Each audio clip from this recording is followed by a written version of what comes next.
στην Τούμπα. Αυτή ήταν η πρώτη εντός έδρας ήττα για το δικέφαλο του Βορρά φέτος, ο οποίος συνεχίζει το αρνητικό σερί του.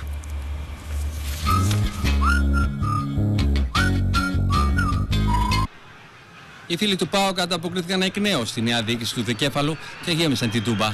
Όμως, μετά το 70 άρχισαν να αποχωρούν, καθώς η ομάδα τους δεν ανταποκρίθηκε στις συνθήκες του αγώνα. Ο Ατρόμητος έφυγε νικητής με το εντυπωσιακό 3-0, κάνοντας την καλύτερη εμφάνιση στο φετινό πρωτάθλημα.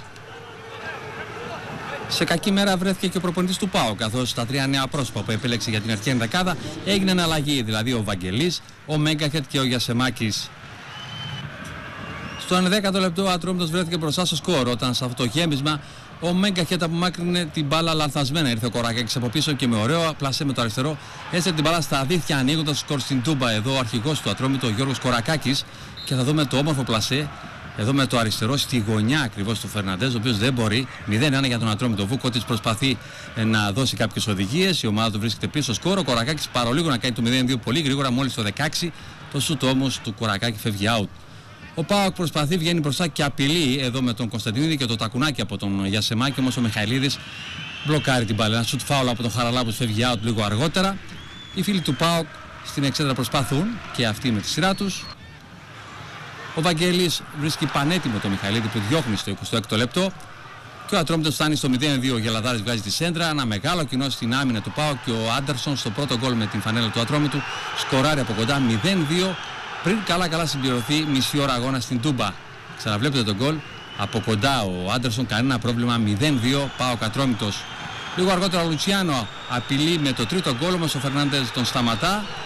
Και θα έχουμε μια μικροδιακοπή στο παιχνίδι. Βλέπετε εδώ ο εκνευρισμός από την κερκίδα της Τούμπας. Το μπουκάλι. Τα πράγματα ηρέμησαν. Ο Χαραλάμπους λίγο αργότερα στο 36 απειλεί το σούτ, όμως με το αριστερό δεν βρίσκει στόχο. Και ο ΠΑΟΚ ψάχνει να βρει το γκολ που θα ξαναμπεί στο παιχνίδι. Με την έναρξη του δεύτερου ημιχρόνου ο Μίετσελ εδώ στο πάρει, ωραία σουτάρει, η μπάλα φεύγει out. Καλή προσπάθεια από τον Πολωνό, ο οποίος δεν σκόραρε. Σήμερα έμεινε στα 9 γκολ. Λίγο αργότερα ο ΠΑΟΚ χάνει νέα ευκαιρία με τον Παντελή Κωνσταντινίδη, πάντα στο δεύτερο ημίχρονο. Σουτάρει στο 50ο λεπτό, δίπλα από το δοκάρι του Μιχαηλίδη. Και ένα νέο σούτ από τον Αραμπαζή λίγο αργότερα, στο 58. Η μπάλα φεύγει out. Εδώ είναι η τελευταία ουσιαστικά ευκαιρία του ΠΑΟΚ να μειώσει μόλις το 58, όταν ο Βαγγελής από κοντά δεν μπορεί να πλασάρει με το κεφάλι. Βλέπετε εδώ τον Λάμπρο Βαγγελή που επανήλθε. Ο Πάρατσος στον πάγκο δεν βλέπει καλά τα πράγματα για την ομάδα του.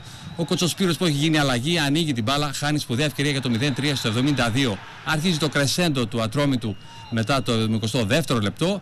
Εδώ ο Κορακάκης 2 λεπτά αργότερα βλέπει τον Φερναντέζ να του μαζεύει την μπάλα καθαρά, κανένα πρόβλημα για τον Πορτογάλο γκολκίπερ, ο οποίος βλέπει την μπάλα εδώ από το σου του Κουτσοσπύρου να φτάνει στο δοκάρι και να την αγκαλιάζει. Όμως ο Ατρόμητος δεν είχε πει την τελευταία του λέξη και ο νεαρός Μαρίνος που είχε μπει αλλαγή λίγο νωρίτερα κερδίζει το πέναλτι και ο Κουτσοσπύρος διαμορφώνει το τελικό 0-3.